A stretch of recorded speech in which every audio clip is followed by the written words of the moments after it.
Hey everyone, welcome to UPSC with Anurani. और आज मैं आप लोगों के लिए जो सेकंड पार्ट है हमारी आर्ट एंड कल्चर की जो हम पीटी 365 को पढ़ रहे हैं उसका सेकंड भाग का सेकंड टॉपिक लेकर आ गई हूँ। तो पहले हमने क्लासिकल लैंग्वेजेस के बारे में पढ़ाई की and I am pretty sure कि वहाँ से एक सवाल इस साल बन सकता है, तो बी केयरफुल, रिवाइज करते रहिएगा टाइम टू टाइम। नाउ हम समझेंगे कि ये क्या बात हो रही है यहाँ पर। तो थोलू भौमलता की बात हो रही है। नाउ ये तो नाम है, लेकिन ये है यहाँ पर पिक्चर। तो पिक्चर देख के आप लोगों को कुछ समझ में आ रहा होगा कि यहाँ पर कुछ लोग हैं जो किसी एक इंसान को या फिर एक डीमन को मारने की कोशिश कर रहे हैं। Demon why? Because it is bigger than them, इनसे बड़ा है एक। तो दूसरा जो ये है, इनकी पोशाक वगैरह देख के लग रहा है कि ये क्या है, वर्चुअस पीपल है। तो ये कहीं ना कहीं इनको मार रहे हैं। सो ये थोड़ा थोड़ा रामायण जैसा हमें प्रतीत नहीं हो रहा है कि रामायण में भी कुछ ऐसी स्टोरीज होती हैं। तो चलिए समझते हैं कि ये एक्चुअली में है क्या। देखिए, संगीत नाटक अकादमी जो है वो अभी एक एंशियंट थिएटर, क्योंकि एक तो ये ड्रामा है, ये तो पक्की बात है, थिएटर में यहाँ पर कोई कुछ करके दिखा रहा है। परफॉर्मेंस की गई है थोलू भौमलता पपेट्री की। तो पपेट आपको समझ में आ गया है, जिसको अगर हम नदर्न इंडिया से आप लोग बिलोंग करते हैं तो क्या बोलेंगे, कठपुतली।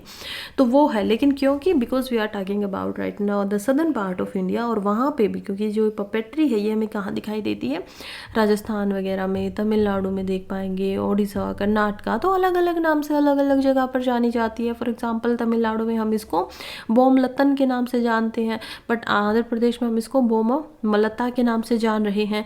तो ये एंशियंट पपेट्री है। अब इसके बारे में थोड़ा सा देख लेते हैं। इसको डांस ऑफ लेदर डॉल्स भी बोला जाता है। वाई? क्योंकि ये गोट की स्किन से बने होते हैं।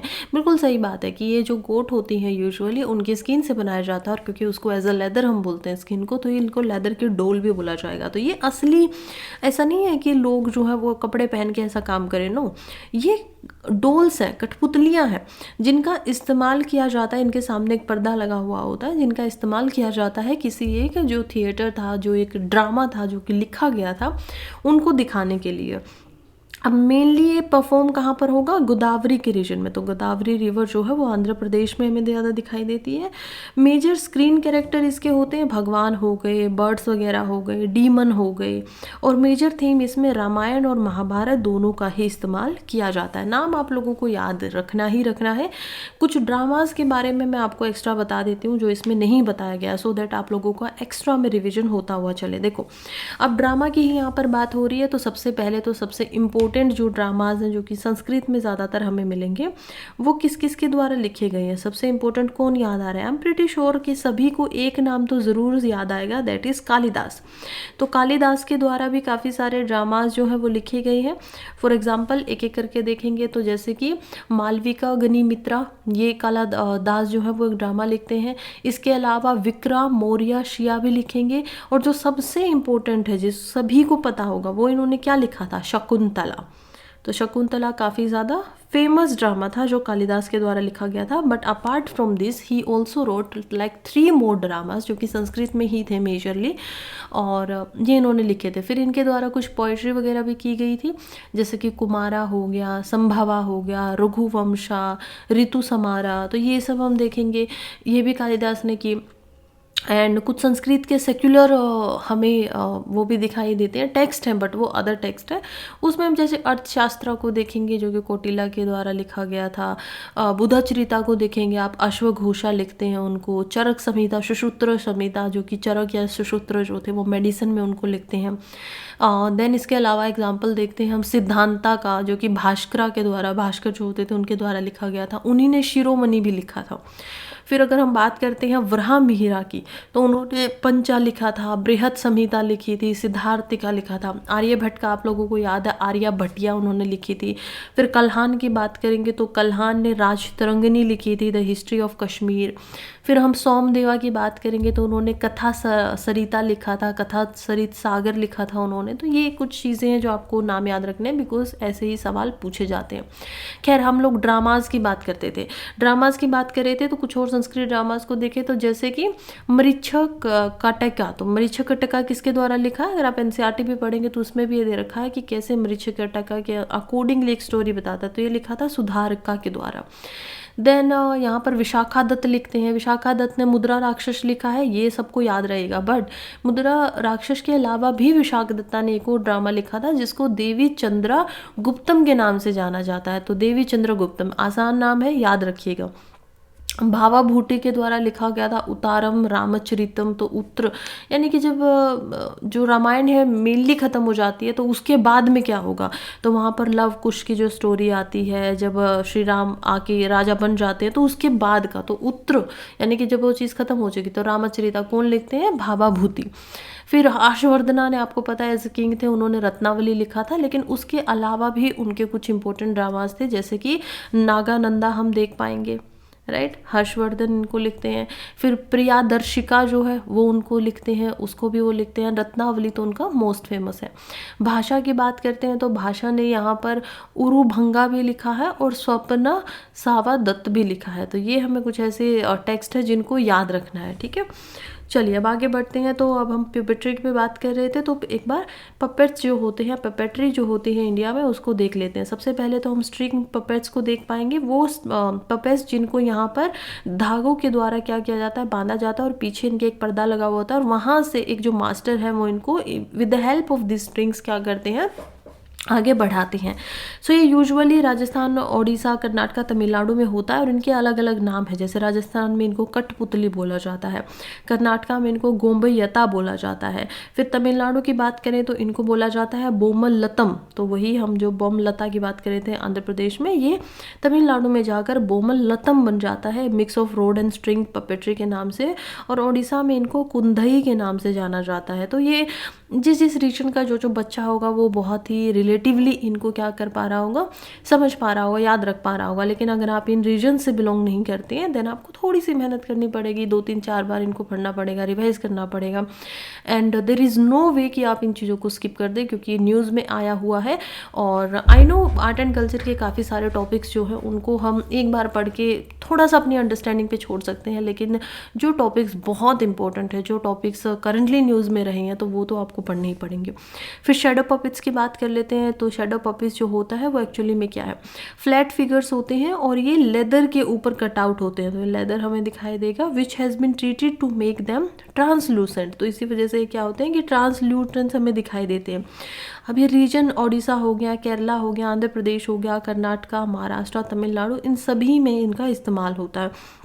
तो थोलू भौमलता भी हमने देखा था कि लेदर का बना हुआ था and because there was no strings, और इसका इस्तेमाल ही इस वजह से किया गया था कि एक पर्दा जो है उसके ऊपर हम देख पाएंगे इन डोल्स को और ये ट्रांसलूकेंट हो जाते हैं, इनके आर पार देखा जा सकता है और इसी वजह से हमें ये जो पपेट्री है वो दिखाई देती है। तो इसमें आप एग्जाम्पल देखेंगे ओडिशा में रावण छाया का, तो रावण छाया इसी तरीके से बनती है। Now this is Ravana and this is Rama, वो इनको मार रहे हैं।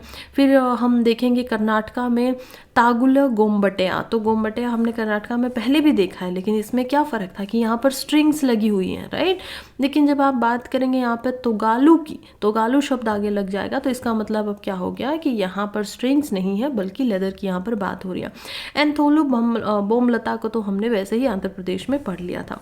फिर हम देखेंगे ग्लोव पपेट्स को। अब ग्लोव का क्या मतलब है कि आप ऐसा जो ग्लोव्स होता है जैसे कि उनको पहनते हैं हाथों में, वैसे ही आप क्या कर रहे हो कि इनको एक पपेट बनाते हो, अपने हाथों में पहनते हो एंड देन आप इसका इस्तेमाल करते हो। इनको स्लीव पपेट्स के नाम से भी जाना जाता है, हैंड पाम पपेट्स के नाम से भी जाना जाता है। और ये सोशल थीम्स जो होती हैं उनको रिप्रेजेंट करते हैं, जैसे कि स्टोरीज ऑफ राधा कृष्ण की जो स्टोरीज है उनको बताते हैं। रीजन ये मोस्टली यूपी, ओडिशा, वेस्ट बंगाल और केरला में भी हमें दिखाई देता है। तो पवा कुत्थू जो है वो ट्रेडिशनल ग्लोव पपेट्स प्ले है जो कि केरला में किया जाता है, पवा कुत्थू। अब देखते हैं रोड पपेट्स को। तो इसमें रोड का इस्तेमाल किया जाता है। अब ये क्या है, एक्सटेंशन मान सकते हैं आप इसको ग्लोव पपेट्स का। क्यों? क्योंकि ये काफ़ी बड़े होते हैं और ये मैनिपुलेट किए जाते हैं रोड्स की मदद से, नीचे से रोड्स के द्वारा इनको इस्तेमाल किया जाता है। तो वेस्ट बंगाल और ओडिशा दो ही स्टेट में इनका ज़्यादा हमें दिखाई देगा। और पुतुल नाच जो है वो, या फिर यमपुरी बिहार में हम इसको देख पाते हैं। तो पुतुल नाच, चलिए, अब ये टॉपिक हमारा ख़त्म होता है। इसके साथ ही हम एक बार पपेट्री को इंडिया में कौन कौन सी जगह पर किन किन नामों से जाना जाता है एक बार वो देख लेते हैं, सो दैट अगर इससे रेलिवेंट कोई भी सवाल आए तो हमारा गलत ना हो। अब बिहार में हमने अभी अभी यम्मपुरी को देखा ही है। यम्मपुरी में हमने ये क्या है कि ये ऐसे पपेट्स है जिनको रोड की मदद से बड़े बड़े साइज़ में इनको बनाया जाता है और इनको हैंडल किया जाता है। फिर कथकली हमने राजस्थान में देखा था, स्ट्रिंग्स ऊपर से लटक रही हैं इनके। फिर हमने देखा था कर्नाटका में 2 तरीके की, जिसमें गोम्बई अट्टा आता है, जिसके अंदर हम देखेंगे कि स्ट्रिंग्स लटकी हुई होती है और उनकी मदद से इनको चलाया जाता है। एंड देयर वाज तगालू गोम्बई अट्टा, जो कि बिना स्ट्रिंग की है, शेडो की तरह इस्तेमाल होता है, परछाई की तरह, और इसमें लेदर की रोल्स का इस्तेमाल किया जाता है। फिर केरला में हमने देखा था पवाकुत्तू, तो ये हमने क्या देखा था, स्लीव के ऊपर, अपने हाथ के ऊपर जिनको रखा जाता है। तमिलनाडु में हमने देखा था बोमलट्टम, तो बोमलट्टम अगेन वो हम देख पाते हैं कि कैसे एक फॉर्म है पपट्री की ही और शेडो की ही हम यहाँ पर बात कर रहे थे। फिर आंध्र प्रदेश में हमने तोलू बोमलता को देखा था। अगेन ये जो है हम देख पाएंगे कि एक फॉर्म है जिसमें स्ट्रिंग्स वगैरह का भी इस्तेमाल यहाँ पर थोड़ा थोड़ा होता है, बट उससे ज़्यादा क्या हो रहा है कि लेदर से बनी हुई डोल्स का इस्तेमाल करें और एक कपड़े के ऊपर, लेदर के कपड़े के ऊपर इसको दिखाया जाता है। सामने पर्दा लगा हुआ होता है और उसके पीछे ये मूवमेंट सारी की सारी हो रही होती हैं। फिर उड़ीसा को देखेंगे तो उड़ीसा में हमने देखा था कुंदई को और रावणचारिया को। फिर हमने वेस्ट बंगाल में देखा था पुतुल नाच को। अगेन ये वही है, सारी की सारी रीजनल स्टोरीज ऑफ गॉड्स उन्हीं को दर्शाते रहते हैं और ये हमारा कल्चर है, इसको हमें याद रखना है। बीच में हम देखेंगे तो एमपी वगैरह का अगर नाम आ जाए, यूपी में या फिर हरियाणा का नाम आ जाए, उत्तराखंड, हिमाचल वगैरह, गुजरात में, तो महाराष्ट्र में, तो इनमें कम पपेट्री मिलती है। ऐसा नहीं है कि मिलती ही नहीं है, देयर आर फॉर्म्स, लेकिन यहाँ पर कम है। ठीक है, चलिए अब पेंटिंग्स की बात कर लेते हैं। तो पेंटिंग्स में हम देखेंगे कि क्या क्या पेंटिंग्स अभी जो है वो न्यूज़ में आई हुई थी और उसी के हिसाब से फिर हम आगे बढ़ते हुए चलेंगे। चलिए, सबसे पहले तो हम देख पाएंगे यहाँ पर सोहराई पेंटिंग के बारे में। Now what is talking here, Sohrai painting के बारे में, उनके की फीचर्स हमें देखते हैं। तो ये मुराल आर्ट फॉर्म होती है जो कि मड के हाउस वॉल्स के ऊपर बनाए जाते हैं, यानी कि जो मिट्टी के घर होते हैं और उनकी जो दीवारें होती हैं मिट्टी की, उनके ऊपर मुराल जो आर्ट फॉर्म है उनके एग्जिस्टेंस को रखने के लिए इनको बनाया जाता है। तो ये एग्जाम्पल भी आप देख पाएंगे कि मिट्टी के ऊपर ही अलग अलग रंगों से ये क्या की गई है, पेंटिंग जो है वो की गई है। इसमें नेचुरल पिगमेंट्स का ही इस्तेमाल होगा, जैसे कि राइस से वाइट कलर बना लिया, फिंगर्स वगैरह से आप बनाएंगे, स्ट्रो का इस्तेमाल करेंगे, ट्विक्स वगैरह का आप इस्तेमाल करेंगे। तो ये सारी चीज़ें हैं जो कि यहाँ पर इस्तेमाल में लाई जाती हैं। इसके अंदर एनिमल्स वगैरह हो गए, बर्ड्स हो गए, नेचर हो गया, उन सभी को क्या किया जाता है, डिपिक्ट किया जाता है। तो अग्रेरियन लाइफस्टाइल भी हम यहाँ पर ज़्यादा देख पाएंगे। Awarded GI tag, now this is very important, क्योंकि जीआई टैग का क्या मतलब होता है, ज्योग्राफिकल इंडिकेशन टैग, यानी कि एक एरिया के अंदर ही ये होता है ज़्यादातर, तो उसी को हमने क्या दे दिया है, उसी को हमने इसका स्टेटस दे दिया है। तो अब हम समझेंगे कि क्या यहाँ पर हो रहा है। तो ओरिजिन कहाँ पर है इनका, झारखंड के अंदर, हजीराबाग के अंदर। तो याद रखना आसान रहेगा, सोहराई कहाँ पर होती है, हजीराबाग, झारखंड में, और इसको जीआई टैग भी मिला हुआ है। Made during Sohrai festival bye tribal woman, तो ये एक ट्राइबल वुमन के द्वारा एक फेस्टिवल भी बनाया जाता है सोहराई के नाम से ही, और उसी समय पे ये जो पेंटिंग्स वगैरह है उनको ज़्यादातर हम देख पाएंगे कि यहाँ पर बनाया जाता है इस फेस्टिवल के अंदर ही। चलिए, नाउ एक और भी कुछ को हम पेंटिंग्स की फॉर्म्स को जो जो इम्पोर्टेंट थी और जो जो आई हुई थी उनको अब यहाँ पर पढ़ेंगे। तो इसी में से एक होता है मातानी पाछेड़ी। अब ये क्या है, ये जो है गुजरात के, या प्रोनाउंसिएशन से देख लेते हैं ना, मातानी पिछेड़ी। तो ये प्रोनाउंसिएशन हमें कैसी लग रही है, ये थोड़ी सी गुजराती का हमें थोड़ा सा इसमें से दिखाई दे रहा है। तो ऐसे भी आप क्या कर सकते हो, वर्ड्स को बोल के, वर्ड्स को तोड़ के, तो एटिमोलॉजी जो होती है उसका इस्तेमाल करके भी थोड़ा सा आंसर तक पहुँच सकते हो। तो गुजरात के एरिया में ज़्यादातर मिलती है और इंस्पायर्ड होती है कालम कैरी से। तो कालम कैरी का क्या मतलब है, देखिए समझेंगे अभी। मातानी पेछड़ी पेंटिंग्स जो होती हैं उसके अंदर माता तो एकदम से हमें यही दिखाई दे रहा है कि मदर गॉडेसेस की यहाँ पर बात हो रही है। तो मदर जो होती हैं, माँ दुर्गा जो होती हैं, उन्हीं को यहाँ पर अलग अलग रूपों में दिखाया जाता है और इस तरीके से पेंटिंग होती है कि बीच में वो खड़ी हुई और उनके आसपास का एरिया जो भी है उसको भी कलर से, पिगमेंट वगैरह से दिखाया जाता है। चलिए, अब इसमें क्या होता है, डिवाइन फेमिनाइन जो होती है, इसको सेंटर के अंदर बीच में, यहाँ पर जो शक्ति है उनको बीच में रखा जाता है और उसके सराउंडेड किया जाता है डिवोटीज़ को, फ्लोरा हो गया, फोना हो गया। तो ये सारी चीज़ें हैं जिनको यहाँ पर बनाया जाता है या रखा जाता है। अब ये सारे के सारे जो है हमें फोक पेंटिंग्स का, रीजनल पेंटिंग्स का यहाँ पर एग्जांपल सब हम पढ़ रहे हैं। सो इसी में हम देखेंगे कि कैसे इसका मतलब भी क्या होता है। Behind the idol of mother goddesses, तो माता ने पिछेड़ी, तो पिछेड़ी मतलब कि पीछे हो जाओ, तो मदर गॉडेसेस जो है वो आगे रहेंगे और उनके पीछे ही हम सब हैं, या जो भी होगा फ्लोरा होगा, यहाँ पे इंसान भी हो सकते हैं, हाथ जोड़े हुए खड़े भी हो सकते हैं। Painting in maroon and black and white, तो मरून कलर का इस्तेमाल यहाँ पर ज़्यादा होता है, ब्लैकिश कलर आप बीच में देख पाएंगे, और साथ ही में यहाँ पर वाइट कलर का भी इस्तेमाल होता है। और ये बैम्बू स्टिक जो होती है उनके, उनसे पेन बना के या कलम बना के उनसे इसका इस्तेमाल करके इसको बनाया जाता है। So this is a important चीज़ जो हमें याद रखनी है ना। इसी के अलावा हम देखेंगे एक और पेंटिंग को जिसको बोला जाता है कुमती पंथी रोक आर्ट। अब रोक आर्ट है तो ये सीधी सीधी बात है कि रोक पे बनेगी, यानी कि केव्स वगैरह में बनाई जाएंगी ज़्यादातर, राइट। तो लोकेशन हम इसकी देखते हैं कुमती पथी। तो कुमती पथी एक जगह है तमिलनाडु में, और उसी के नाम से, वहीं के नाम से इसका क्या पड़ गया है, नाम पड़ गया है।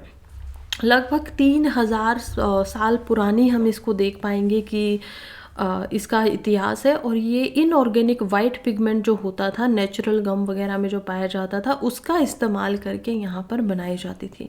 ये एलिफेंट वगैरह को दिखाते हैं, चैरियट्स वगैरह को दिखाते हैं, अर्ली ड्वेलर्स यानी कि जो शुरुआती लोग थे वो कैसे रहते थे उसको भी यहाँ पर दिखाते हैं। तो चलिए इनको पढ़ेंगे अब हम। और यूनिकली ये फाउंड कहाँ पर होती है, केव वगैरह में ही फाउंड होती हैं, तो ये हमें देखना है, राइट। और फिर हम देखेंगे इसके अलावा केरला मुराल पेंटिंग्स को। तो दो तरीके की पेंटिंग्स होती है, एक में मुराल होती है जो कि पूरा का पूरा ही बनाया ही जाता है। देन मिनिएचर पेंटिंग्स होती हैं जिसमें बीच में एक एक हम जो मेन होते हैं उनको वहाँ पर लगे हुए देखेंगे और उनके आसपास में चीज़ों को बने हुए देखेंगे, तो वो छोटी पेंटिंग्स हमें दिखाई देती हैं। अब मुराल की बात कर रहे हैं तो ये स्केचिंग एक्सीलेंस के लिए, केरला में जो है स्केचिंग एक्सीलेंस के लिए जानी जाती है। इसमें अजंता के मुराल जो है कलर का एम्फेसिस भी दिखाई देता है। ये हिंदू मिथोलॉजी को दिखाती है, एपिक वगैरह हमारे रामायण वगैरह हो गए, महाभारत हो गए, उसके अलावा जो है उनको हम देख पाएंगे। इसके अलावा हम सीन देख पाते हैं यहाँ से हिंदू एपिक इलिस्ट्रेटेड एज चित्र कंडाज। तो ये देखेंगे पीक पीरियड इसका जो था वो 14th सेंचुरी था, जिसमें 150 प्लस ऐसे टेम्पल्स बने जिसमें मुराल्स को हम देख पाएंगे। तो केरला के मुराल में हम यहाँ पर देखेंगे कि कैसे पेंटिंग के अंदर बनाया हुआ है, बहुत सारा, बिल्कुल लगातार इसको पूरा का पूरा भर ही देते थे। ओरिजिन इसका केरला में हुआ था 8th सेंचुरी के अंदर में, और अर्लीस्ट नॉन जो मुराल्स थे वो हमें तिरुनधकारा केव टेम्पल जो है वहाँ से देखने को मिलते थे। इनकी फेमस लोकेशंस की बात करें तो कुमारा लहूर देवी टेम्पल ये हमें दिखेगा, देन गुरु वयार और इत्तू मनूर टेम्पल, माता नचेरी पैलेस ये भी हमें दिखाई देता है। इन्फ्लुएंस ये भक्ति मूवमेंट एंड नेचर दोनों से ही थे, सो ये भी हमें याद रखना होगा। अब देखो पेंटिंग्स का जब आप टॉपिक पढ़ने जाएंगे ना, इट्स अ वेरी ह्यूज, आपको बहुत टाइप की पेंटिंग्स को पढ़ना पड़ेगा। उसमें से पहले आपको प्री हिस्टोरिक जो पेंटिंग्स थी जिनको में हम देख पाएंगे कि कैसे यहाँ पर कैल्क्रियोथिक पीरियड आ गया, नियोलिथिक पीरियड आ गया, आप सबसे पहले उनको पढ़ेंगे, उससे रिलेवेंट साइट्स वगैरह को पढ़ेंगे कहाँ कहाँ पर वो पाई जाती है। देन आप मुराल पेंटिंग्स वगैरह को पढ़ेंगे, उसमें अजंता केव्स आ जाती हैं। अजंता में हम बोधिसत्वा पद्मा पानी को देख पाएंगे, अप्सरा हम देख पाएंगे जो कि अजंता में पाई जाती है। देन एलोरा केव्स आएंगे जो कि महाराष्ट्र में ही हैं, जिसमें 5 केव मोस्टली है, और उसमें केव्स के अंदर हम देख पाएंगे कि कैसे सीलिंग्स बनाई गई है, कालीशनाथ टेम्पल बनाए गए। तो अलग अलग तरीके से तीनों रिलीजन्स को, बुद्धिज़्म, जैनिज़्म एंड हिंदुज़्म को हम उसमें देखेंगे। फिर बाघ केव जो है वो भी मुराल पेंटिंग्स में पाई जाती है, वो मध्य प्रदेश में देखने को मिलती है। उसमें एक्सटेंशन माना जाता है कि वो जनता स्कूल का ही था जो मध्य प्रदेश तक पहुंच गया। उसमें हम एनिमल्स को स्पेसिफिकली देख पाएंगे कि ज़्यादा इस्तेमाल उनके किया जाता है, सेक्युलर थोड़ी ज़्यादा है वो। फिर इसी में कुछ और एग्जांपल भी हैं, जैसे कि अरमा मलाई केव पेंटिंग्स, वो कहाँ पर है, तमिलनाडु में है। तो ये ऐसी हैं जो जैन टेम्पल्स को दिखाती हैं। फिर हम तमिलनाडु में ही अगर देखें तो सीता नवासल केव पेंटिंग्स को देखेंगे। अभी हमने यहीं पे तमिलनाडु में ही देखा था कुमित पाथी रोक आर्ट को। तो ये रोक आर्ट जो ज़्यादातर है ना वो तमिलनाडु में, अगर थोड़ा सा आपको नाम नहीं समझ में आ रहा है कि महाराष्ट्र MP से नहीं लग रहा है, तो आप तमिलनाडु में सोच सकते हैं उसको। फिर हम रावण चाया रॉक शेल्टर जो है, ये एक ऐसा एग्जाम्पल है रावण चाया का, जो कि हमें ओडिशा में दिखाई देता है। ये कुछ ऐसे एग्जाम्पल्स थे जो मोराल पेंटिंग्स में से आते थे। अगर आंध्र प्रदेश की बात करें तो लिपाक्षी टेम्पल पेंटिंग्स वगैरह जो है वो भी मुरुनाल बोल रही हूँ मैं, सॉरी, मुराल जो है वो भी पेंटिंग में हम देख पाएंगे। जोगीमारा केव हो गया, बादामी केव हो गया कर्नाटका के अंदर, तो बादामी में आप देख पाते हैं कि कैसे कृष्णा को ज़्यादा दिखाया गया है। हिंदू पेंटिंग्स वहाँ पर ज़्यादा मिलती है और UNESCO designated world heritage site का भी उसमें नाम दिया गया है। ये कुछ ऐसे एग्जाम्पल थे जो थे मुराल पेंटिंग्स के। उससे पहले हमने अलग अलग प्री हिस्टोरिक्स को देखा। अब इसके बाद एग्जाम्पल आता है मिनिएचर पेंटिंग्स का। मिनिएचर का क्या मतलब होता है? मिनिएचर का छोटा मतलब होता है मतलब मिनिमम। तो मिनिमम मीन्स जो है वो होता है रेड लीड पेंट, यानी कि जो ज़्यादातर इस्तेमाल जो इसमें किया गया है वो रेड लीड पेंट का इस्तेमाल किया जाएगा। छोटी होंगी, डिटेल्स ज़्यादा होंगी, पेंटिंग जो है उसका साइज़ ही बड़ा नहीं होना चाहिए 25 स्क्वायर इंच से। उसके अलावा इसका फॉर्मूला जो है वो क्या है कि जितना बड़ा कोई भी चीज़ बनानी है उसमें से 1/6 में आप एक्चुअल साइज़ का ऑब्जेक्ट बना दो। कोई बड़ा चीज़ है तो कोई इंसान 6 फुट का, तो आप उसको 1 फीट का बना दो या उससे और छोटा बना दो। तो टेक्निक जो है मिनिएचर पेंटिंग्स की ये इस तरीके से बनती है। तो कुछ इसमें भी बहुत सारे एग्जाम्पल हैं। जैसे अर्ली मिनिएचर देखेंगे, उसमें हम पाला स्कूल ऑफ पेंटिंग को देखते हैं, जिसमें बुद्धिज़्म से रेलिवेंट काफ़ी सारी चीज़ों को बनाया हुआ दिखा, जिसमें कि नालंदा वगैरह, विक्रमशिला वगैरह उससे रेलिवेंट वो है। फिर हम अपाभ्रंशा स्कूल को देखेंगे जो कि गुजरात में हमें देखने को मिलता है। अगेन राजस्थान मालवा में भी हम इसको देखेंगे और ये जैनिज्म से इंस्पायर है, तो बहुत इंपॉर्टेंट हो जाता है। पाला कौन थे? पालाज वो थे जिन्होंने बुद्धिज़्म को यहाँ पर हम देखते हैं कि इम्पोर्टेंस दी, सपोर्ट दिया।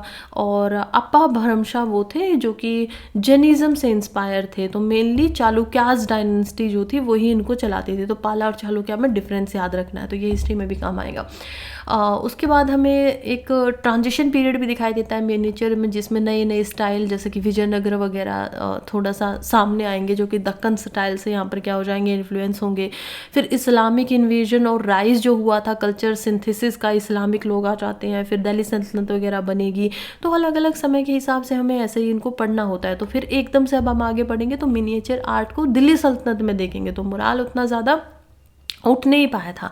आज भी अगर आप अलग अलग जगह पर जाएंगे दिल्ली सल्तनत से रेलिवेंट जो जगह हैं, और वहाँ पर तो इतना नहीं मिल पाएगा, क्योंकि फिर चीज़ें जो है वो चीज़ें जो है समय के साथ थोड़ी बहुत कम बची हैं दिल्ली सल्तनत से रिलेटेड। लेकिन मुगल एरा की मिनिएचर पेंटिंग्स बहुत ज़्यादा हमें देखने को मिलती है। सो दिल्ली सल्तनत में क्या हुआ था, एडवेंट हुआ था मोहम्मद गौरी का। और मोहम्मद गौरी जब आते हैं तो वो इंडियन एंड पर्शियन स्टाइल का फ्यूज़न कर देते हैं, और जिसको एक तरीके से निमातनामा, ए बुक ऑन कुकरी वगैरह जो है, जो नासिर शाह के टाइम पर लिखी गई थी, उसमें भी हमें देखने को मिलता है। इसके अंदर बहुत सारे ब्राइट कलर्स का इस्तेमाल किया जाता था, काफ़ी सारी आउटलाइन वगैरह बनाई जाती थी, फेसेस को शार्प बनाया गया, पॉइंटेड बनाया गया, जो हमारे यहाँ पर उतना नहीं था। तो ये जो स्टाइल चलता है अभी आप देखेंगे बियर्ड को एक तरीके से रखने का, वो भी हमें देखने को मिलता है कि वहीं से ज़्यादा चल रहा था। तो ये भी हम देखते हैं ना। मुगल एम्पायर जब आता है तो वहाँ पर भी मिनिएचर पेंटिंग्स काफ़ी होती हैं, तो उसमें कुछ मुराल्स वगैरह भी आएंगे। तो अब हम बहुत ज़्यादा डिटेल में नहीं जाते हैं। जैसे लिपाक्षी टेम्पल पेंटिंग्स जो है आंध्र प्रदेश में, उसमें कुछ इंपॉर्टेंट पर्सनैलिटीज़ थे, जैसे कि बाबर के द्वारा, मीर सैयद अली, ख्वाजा, हुमायूं वगैरह, इन सब ने अपना अपना सहयोग वहाँ पर दिया था। तो तिमुरिड स्टाइल पर्शियन पेंटिंग्स का उसमें ज़्यादा दिखाई देता है हमें। फिर अकबर के रेन में मीर सैयद अली और ख्वाजा अब्दुल शहमाद जो थे, और उन्हीं के साथ में कुछ इंडियन पेंटर्स भी थे, जिसमें बासावन आ जाता है, काशुदशा आ जाता है। इन्होंने अपना पूरा का पूरा डिपार्टमेंट जो है पेंटिंग पे लगा दिया था। रेगुलर सैलरीज वगैरह इन लोगों को दी जाती थी, एक डिपार्टमेंट ही बना दिया था इनका। अकबर एक्चुअली में काफ़ी सारी चीज़ें करते हैं, वो संगीत से लेकर पेंटिंग से लेकर हर चीज़ में रिकॉग्नाइज करते हैं चीज़ों को। इसमें इंडियन इन्फ्लुएंस को भी दिया। 3D पेंटिंग्स इनके टाइम पे बननी शुरू हो गई थी अकबर के टाइम पे। इनका पॉपुलर आर्ट कोर्ट आर्ट के नाम से भी जाना गया, जिसमें तूतीनामा वगैरह हो गया, अनवार साहुली हो गया। फिर जहांगीर आते हैं तो उनके समय पे एक उस्ताद थे जो इम्पोर्टेंट पर्सनैलिटीज़ थी, जिसको मैं नाम याद नहीं कर पा रही हूँ अभी, कुछ हाँ, उस्ताद मंसूर, तो ऐसा उनका नाम था, उस्ताद मंसूर के नाम से वो थे। तो जहांगीर के टाइम पे एक important personality relevant to paintings वही थे, तो आपको उनको याद रखना है। नाउ गोल्डन पीरियड ये माना जाता है कि पेंटिंग्स के टाइम पे जो गोल्डन पीरियड आता है वो आता है जहांगीर के टाइम पे। नेचुरलिस्ट थे, नेचुरल चीज़ों को ज़्यादा इस्तेमाल करते थे और प्राइवेट वर्कशॉप करते थे जिसमें जबराज वगैरह हो गया, तुर्की वगैरह हो गया, उन सारी चीज़ों को बनाते थे। आयार दैनिश यानी कि टच स्कोन ऑफ नॉलेज के नाम से भी इन्होंने अपनी एक पेंटिंग वगैरह बनाई है। फिर शाहजहाँ आते हैं, तो सोचिए उस समय पे तो क्या ही हुआ होगा। ऑल्दो जो आर्टिफिशियल एलिमेंट्स थी उनमें से लाइवलीनेस थोड़ी सी डिक्रीज हो गई थी, तो इनके टाइम पे मोहम्मद नादिर हो गए, मीर हासिम हो गए, ये सब थे। और यूरोपियन इन्फ्लुएंस थोड़ा ज़्यादा देखने को मिल गया था इस समय पे, पेंसिल, गोल्ड, सिल्वर एक्सेट्रा इन सारी चीज़ों का इस्तेमाल होता था। साउथ इंडिया में बात करें तो साउथ इंडिया में जब मिनिएचर पेंटिंग्स बनती है ना, तो उनमें भर भर के सोने का इस्तेमाल किया जाता है ना। This is a very important चीज़ जो आपको याद रखनी है। तो इसलिए जब भी आप वहाँ की एक्चुअली में मिनिएचर पेंटिंग्स वगैरह को देखेंगे तो आप देख पाएंगे, जैसे आज के समय पे लक्ष्मी की पेंटिंग्स आती हैं दिवाली वगैरह के लिए, तो वो ज़्यादातर उसी से इन्फ्लुएंस होती हैं। उसमें तंजूर पेंटिंग होती है, मैसूर पेंटिंग होती है, जिसमें हिंदू गॉड्स एंड गॉडेसेस को डिपिक्ट किया जाता है। और इनके अंदर जो है वो ब्रिलियंट यूज़ होता है कलर का, और सबसे ज़्यादा यूज़ होता है गोल्ड का। तो हम देखते हैं कि यहाँ पर दोनों तंजूर हो गया या फिर मैसूर हो गया, मैसूर यानी आज के समय का जो केरला का पार्ट हो जाता है यहाँ पर, तंजौर जो कि आज के समय का कर्नाटक और तमिलनाडु का कुछ हिस्सा उसमें आ जाता है। इन दोनों को ही जीआई टैग मिले हुए हैं। और इसके बाद आते हैं फिर रीजनल स्कूल जो अभी तक हमने पढ़े थे, जिसमें हम केरला वगैरह का हो गया, तो इसमें मवार स्कूल आ गया, अंबर जयपुर स्कूल आ गया जो कि सवाई प्रताप सिंह जो थे उनके अंडर आता था। मेवाड़ शाही बदन के अंडर यहाँ पर आता था, जिसमें रंगमाला हो गया, रामायण हो गया, भगवता पुराना, ये सारी की सारी चीज़ें उसमें उस समय पे हम देख पाते हैं बनी हुई थी। फिर मारवाड़ स्कूल भी आता है। मारवाड़ अब ये वो एरिया हो गया जो राजपूत के अंडर में था, तो मानसिंह जो है वो इसको करते थे। जोधपुर और बीकानेर का ये रीजन था, इसमें किशनगढ़ स्कूल जो है, बूंदी स्कूल, वो सब इसके सब स्कूल थे। फिर किशनगढ़ स्कूल आता है जो कि सवात सिंह हो गया, निहाल चंद हो गया, ये सब इनको बना रहे थे, जो कि राधा कृष्णा से रेलिवेंट थोड़ी ज़्यादा चीज़ों को दिखाते थे। बनी थानी के नाम से इसको जाना जाता था, तो वही फीमेल जो है पोर्ट्रेट इसमें ज़्यादा बनती थी। फिर बूंदी स्कूल को भी हम देख पाते हैं। अब नाउ ये जो है कृष्णा भक्ति प्लेस इसमें ज़्यादा ही दिखेंगे। ये एलिमेंट जो है नेचुरलिज्म का वो उसको ज़्यादा दिखाते थे, आसपास में नेचर दिखाते थे, बीच में राधा कृष्ण है या कृष्ण है उनको दिखा रहे हैं। फिर कोटा स्कूल भी था, तो ये क्या है, ये बूंदी स्कूल से काफ़ी मिलता जुलता है, यानी कि कृष्णा भक्ति को ये रिफ्लेक्ट करता है। और इसमें टाइगर वगैरह, बियर वगैरह को जो हंट करने के लिए गए हुए हैं वो थोड़ा ज़्यादा इसमें फेमस था।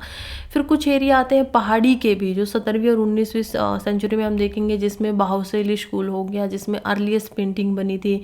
और इनको हम देखते हैं कैसे राजा कृपाल पाल जो थे वो इनको पेट्रोनोज वगैरह दे रहे थे। देन गुंडेर स्कूल हो गया, कांगड़ा स्कूल हो गया, कुल्लू मंडी स्कूल हो गया। ना this is important, folk style जो था पेंटिंग का कुल्लू मंडी एरिया में, वो हमें देखने को मिलता है स्कूल में। इसमें बोल्ड ड्राइंग बनाई जाती थी, डार्क और डल कलर्स का ज़्यादा इस्तेमाल होता था। फिर मॉडर्न इंडियन पेंटिंग वगैरह आ जाती है, जिसमें कंपनी की, ईस्ट इंडिया कंपनी की थी। फिर कुछ बाजार की पेंटिंग्स थी जो रोमन और ग्रीक से इन्फ्लुएंस थी और बंगाल और बिहार के रीजन में दिखाई देती थी। फिर बंगाल स्कूल यहाँ पर था जो कि रिएक्शनरी अप्रोच था। अब ये क्या था कि यूरोपियन स्टाइल के अंदर हम देख पाते हैं कि यूरोपियन एलिमेंट आ गया था राजपूत और मुगल के अंदर। यहाँ पर वोटर कलर्स का इस्तेमाल किया जाता था। और बाजार पेंटिंग्स जो थी उसमें हम देखेंगे कि रिलीजियस थीम्स को कभी कभी ऐड कर दिया जाता था, बट मोस्टली ये भी यूरोपियन इन्फ्लुएंस थी। लेकिन बंगाल स्कूल अब एक ऐसा आ गया था, क्योंकि बंगाल में ही ज़्यादातर हम देखेंगे इंटेलिजेंसिया आ गया था, बंगाल में ही हम देखेंगे कि यूरोपियंस के खिलाफ जाने लगे थे, तो ये रिएक्शन था। इसमें सिंपल कलर्स का इस्तेमाल किया जाता था। ज़्यादातर फेमस नाम जो थे वो थे अभिंद्रनाथ टैगोर हो गया, नंदलाल बोस हो गया, ये सब आते थे इसमें। इसके अंदर स्वदेशी वैल्यूज़ जो थी इंडियन आर्ट की, उनका इस्तेमाल किया जाता था। इंडियन पीपल्स को दिखाया जाता था, लोगों को दिखाया जाता था। और ये पेंटिंग जैसे कि भारत माता की पेंटिंग बना दी, वो सब इसके कुछ एग्जाम्पल थे। इसके अलावा भी कुछ टाइप्स होते हैं पेंटिंग्स के, जैसे कि फोक पेंटिंग्स होती हैं, तो उसमें भी अलग अलग रीजन्स, जैसे कि मिथिला पेंटिंग्स हो गई, जिसमें हिंदू पिक्स को दिखाया जाता है, 2 डायमेंशनल इमेज बनाई जाती है। एक तरफ शिव जी को बना दिया, एक तरफ पार्वती को बना दिया, लेकिन वो एक ही बॉडी में है, बस उनकी अलग अलग फॉर्म बना दी हैं। तो ये काफ़ी चीज़ें हैं। इसमें नेचुरल ऑब्जेक्ट जैसे सन हो गया, मून वगैरह हो गया, उनको कॉमन सेक्रेड बताया गया है। फिर कुछ हम देखेंगे तो अदर को भी देख पाएंगे, जैसे कि पचतरी का हो गया उड़ीसा में, कुछ पैतिकार पेंटिंग होती हैं झारखंड वगैरह में देखने को मिलती हैं, ट्राइबल्स के द्वारा बनाई जाती है। फिर वारली पेंटिंग्स तो बहुत इंपॉर्टेंट है, गुजरात और महाराष्ट्र में बनाई जाती है, जिसमें जियोमेट्रिकल जो है साइंस वगैरह उनका ज़्यादा इस्तेमाल किया जाता है, सर्कल वगैरह बना के, ट्राइंगल बना के। और कुछ अदर एग्जाम्पल्स और हम पेंटिंग्स वगैरह का देख पाते हैं। लेकिन main and important thing is कि इतने सारे पेंटिंग्स के अलग अलग एग्जाम्पल्स हैं, कुछ कुछ आपको याद भी रहेगा, आप अब सुन रहे हो, बट हमें ज़्यादातर कौन से पढ़ने हैं? देखिए, एक दो बार तो आपको ये भी पढ़ने पड़ेंगे, एक दो बार तो आपको सारे के सारे पढ़ लेने चाहिए, बट आफ्टर दैट जितने भी न्यूज़ में आए हैं आप सिर्फ उनको पढ़िए, ठीक है? तो वो ईजी रहेगा, समझना आसान रहेगा उस चीज़ को। चलिए अभी फिर यहीं पे ख़त्म करते हैं। कल हमारा डांस का टॉपिक जो है वो थोड़ा सा शुरू होगा और उसको हम देखेंगे अच्छे से। तो स्टैटिक और PT 365 को साथ साथ करते हुए चलेंगे, आसान रहेगा समझना भी। और चलिए टाटा बाय बाय, पढ़ते रहिए, आगे बढ़ते रहिए।